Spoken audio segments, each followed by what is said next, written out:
ಮುಂದಿನ ರಾಶಿ ಧನು ರಾಶಿ.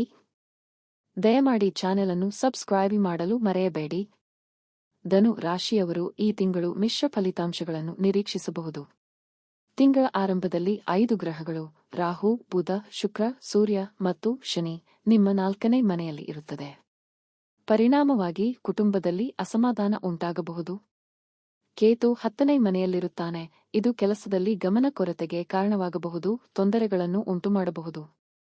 ವ್ಯಾಪಾರದಲ್ಲಿ ತೊಡಗಿರುವವರು ಏರಿಳಿತಗಳನ್ನು ಎದುರಿಸಬಹುದು, ಏಕೆಂದರೆ ಮಂಗಳನು ತಿಂಗಳ ಆರಂಭದಲ್ಲಿ 7ನೇ ಮನೆಯಲ್ಲಿದ್ದು ನಂತರ 8ನೇ ಮನೆಗೆ ಹೋಗುತ್ತಾನೆ.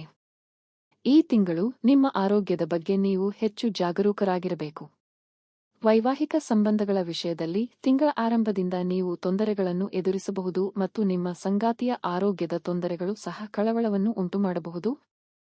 ಪ್ರಣಯ ಸಂಬಂಧಗಳಿಗೆ ಈ ತಿಂಗಳು ಸೂಕ್ತವಾಗಿರುತ್ತದೆ ಎಂದು ನಿರೀಕ್ಷಿಸಲಾಗಿದೆ. ತಿಂಗಳ ಮೊದಲಾರ್ಧದಲ್ಲಿ ಖರ್ಚು ಹೆಚ್ಚಾಗಬಹುದು, ಆದರೆ ದ್ವಿತೀಯಾರ್ಧದಲ್ಲಿ ಆದಾಯದಲ್ಲಿ ಲಾಭವನ್ನು ಕಾಣಬಹುದು. ಇದರ ಪರಿಣಾಮವಾಗಿ ನಿಮ್ಮ ಆರ್ಥಿಕ ಸ್ಥಿತಿಯಲ್ಲಿ ಸುಧಾರಣೆ ಕಂಡುಬರುತ್ತದೆ. ವಿದ್ಯಾರ್ಥಿಗಳು ಈ ತಿಂಗಳು ಏರಿಳಿತಗಳನ್ನು ಅನುಭವಿಸುವ ಸಾಧ್ಯತೆಯಿದೆ. ನಿರಂತರ ಪ್ರಯತ್ನಗಳು, ಕಠಿಣ ಪರಿಶ್ರಮದ ಜೊತೆಗೆ ಈ ತಿಂಗಳು ನಿಮಗೆ ಯಶಸ್ಸನ್ನು ತರುವ ಸಾಧ್ಯತೆಯಿದೆ.